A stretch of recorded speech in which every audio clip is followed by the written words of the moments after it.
obviously we're getting back home, playing two good teams. Obviously, Arkansas is coming off a great win at Vanderbilt, and Tennessee team I think is a tournament team right now. So we've got to get back on the winning track. We've had a tough go at it the last 3 games, and looking forward to getting back home and playing. Okay, our first question is from Steve Walentik of the Columbia Tribune. Morning, Frank. Morning, Steve. You talked on Saturday about your admiration, I guess, for Jones and Saiz, just kind of understanding the roles for Ole Miss and doing those things. With Jonathan, the last 3 games, do you feel like is it foul trouble? Is it missing shots that's affected his rebounding? Or because obviously last time you guys played Arkansas, he didn't shoot the ball well, but still had a big rebounding game and a big impact on the game for you. Well, I think we need Jonathan to be playing at that level. I think part of it is I think the physicality of the game has gotten, like, I thought the game the other night was very, very physical. I think he's gotten in foul trouble too, which is taken a little bit off of him. And for young players, that's always hard. You know, when you go into games and you get 2, he got one really quick. First play of the game, he got a foul call in the Ole Miss game. It was on a loose rebound. And I think that it takes a little bit of zeal out of him and not learning, getting used to how to play when you get, 2 quick fouls. And I think all the last 3 games it's been that way for him. So it's something he's got to adjust to, and because we still need him to play with that reckless and abandon and just going to get rebounds and play with the physical nature he needs to play with. How do you convey that message to him? Well, he just got to keep playing. Yeah, it is difficult. He's got to play through it and not worry about it. Because I think if he continues to worry about getting fouls, it hurts his play, and you can't do that. He's got to play the way he was playing and not worried about getting in foul trouble. Thanks. Mm-hmm.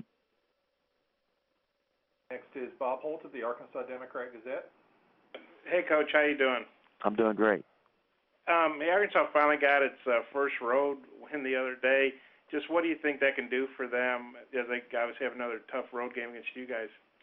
Well, obviously it was a great confidence boost for those guys, and they shot the ball extremely well on the road, and they're a talented team, and I mean they've had great play out of Bobby Portis, and their talent level is of a high level. So I'm sure we're going to get a very confident Arkansas team coming in here on Thursday.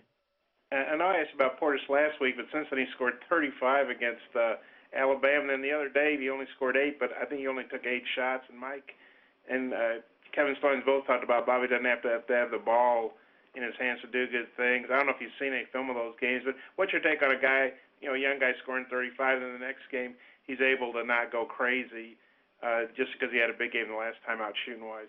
Well, I don't know if I really want to talk about him because I talked about how good he was, and he goes out and gets 35 in his next game's against us. So, it just tells you a little bit about his maturity as a player, and he's not a freshman anymore. He's getting better and better, and understanding, winning at a young age and doing what your team needs to do for you to win. I think that's what it says about him. Thanks. Uh-huh. Next up is Todd Lavigne of WHB Radio in Kansas City. Hey, Coach, I was just curious what you thought of Michael Sam and what your reaction was to that on him being the first open gay football player in college football. I'm very. I tell you, it takes a lot of courage for that young man to do what he's done, and I'm very proud of him. I'm very proud of our university.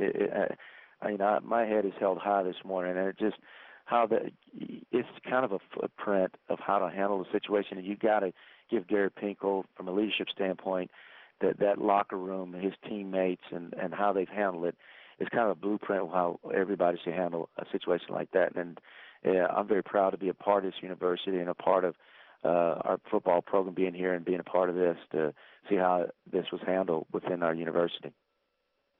Thank you. Mm-hmm. Next is Jerry Tipton of the Lexington Herald-Leader.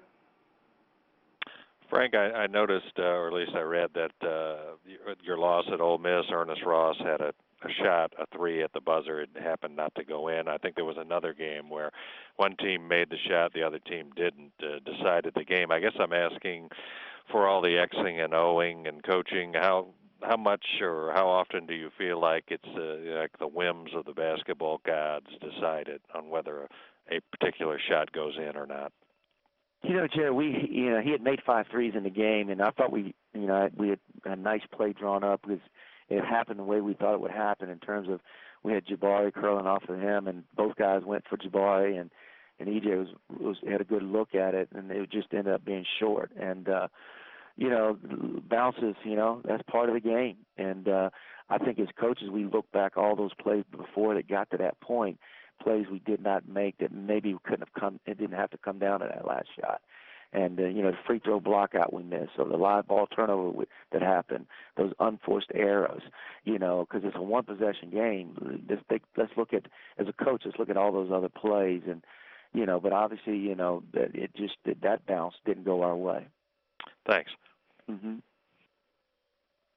Next question is from Bob Holt of the Arkansas Democrat-Gazette. Hey, Coach, since you guys have already won in Fayetteville just a couple weeks ago, or I guess it was a week ago or something, did you worry subconsciously that your players think, okay, we beat them at their place, so we're going to beat them at our place?